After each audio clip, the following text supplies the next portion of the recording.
আপনি কি কখনো ভেবেছেন আপনি একটি চিপসের প্যাকেট 10 টাকায় কিনলেও কেন সেই 10 টাকাটা পুরো কোম্পানির হাতে যায় না? আবার সরকার কেন কিছু ব্যবসায়ীদের ভর্তুকি দেয়? আজ আমরা শিখব জিডিপি হিসাব করার দুটি ভিন্ন দৃষ্টিভঙ্গি। একটি হচ্ছে উপাদান ব্যয় ফ্যাক্টর কস্ট। সহজ কথায় একটি পণ্য উৎপাদন করতে উৎপাদন উপকরণগুলোর অর্থাৎ ভূমি, শ্রম, মূলধন সংগঠনের পেছনে যে খরচ হয়ে থাকে হচ্ছে উপাদান ব্যয় বলে। এতে কোনো সরকারি হস্তক্ষেপ যেমন হচ্ছে ট্যাক্স বা ভর্তুকি থাকে না। এটি হলো উৎপাদনের একদম অরিজিনাল খরচ। আরেকটি হচ্ছে বাজার মূল্য বা মার্কেট প্রাইস। আমরা দোকান থেকে যে দামে পণ্য কিনি তাকে বাজার মূল্য বলে। কিন্তু এই বাজার মূল্য ঠিক করার সময় সরকার দুটি কাজ করে। একটি হচ্ছে পরোক্ষ কর ইনডাইরেক্ট ট্যাক্স, জিনিসের ওপর ভ্যাট বা হচ্ছে ট্যাক্স বসিয়ে দাম বাড়িয়ে দেয়। আরেকটি হচ্ছে ভর্তুকি সাবসিডি। সাধারণ মানুষের সুবিধার জন্য সরকার অনেক সময় কিছু জিনিসের দাম কমিয়ে দেয়। তো মার্কেট প্রাইসে হচ্ছে সূত্রটি আমরা এরকম দেখতে পারি। Market price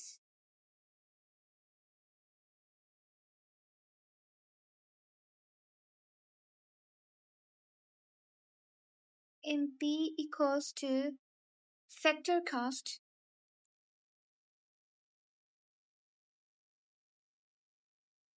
FC plus indirect tax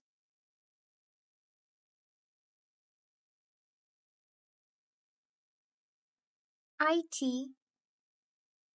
minus subsidy S। এই হিসাবটি সহজ করার জন্য অর্থনীতিবিদরা নতুন একটি টার্ম ব্যবহার করেন, তা হচ্ছে নেট পরোক্ষ কর বা হচ্ছে net indirect tax, NIT।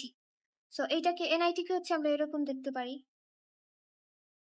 NIT মানে হচ্ছে নেট ইনডাইরেক্ট ট্যাক্স।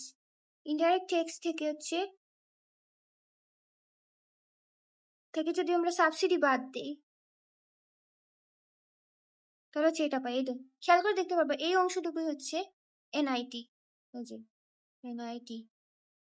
তাহলে সংক্ষেপে আমরা কি বলতে পারি? MP সমান সমান হচ্ছে FC প্লাস NIT। আবার FC সমান সমান হচ্ছে মানে হচ্ছে ফ্যাক্টর কস্ট যেটা, ওইটা সমান সমান আমরা সাজিয়ে লিখতে পারি MP মাইনাস NIT। কেন আমরা এই হিসাবটি করি? কারণ যদি আপনি দেশের প্রকৃত উৎপাদনের সক্ষমতা বুঝতে চান তবে হচ্ছে আপনাকে ফ্যাক্টর কস্ট দেখতে হবে। আর যদি আপনি দেখতে চান ভোক্তাদের বা সাধারণ মানুষের উপর খরচের চাপ কতটুকু, তবে আপনাকে হচ্ছে মার্কেট প্রাইস বা হচ্ছে MP হচ্ছে দেখতে হবে। আশা করি বাজার মূল্য আর উৎপাদন খরচের এইগুলো দ্বারা এখন আপনাদের কাছে পরিষ্কার। পরবর্তী ভিডিওতে আমরা দেখব মাথা পিছু হচ্ছে পার ক্যাপিটা ইনকাম এবং একটি দেশের আসল সমৃদ্ধি কিভাবে মাপা হয়। সাবস্ক্রাইব করতে ভুলবেন না।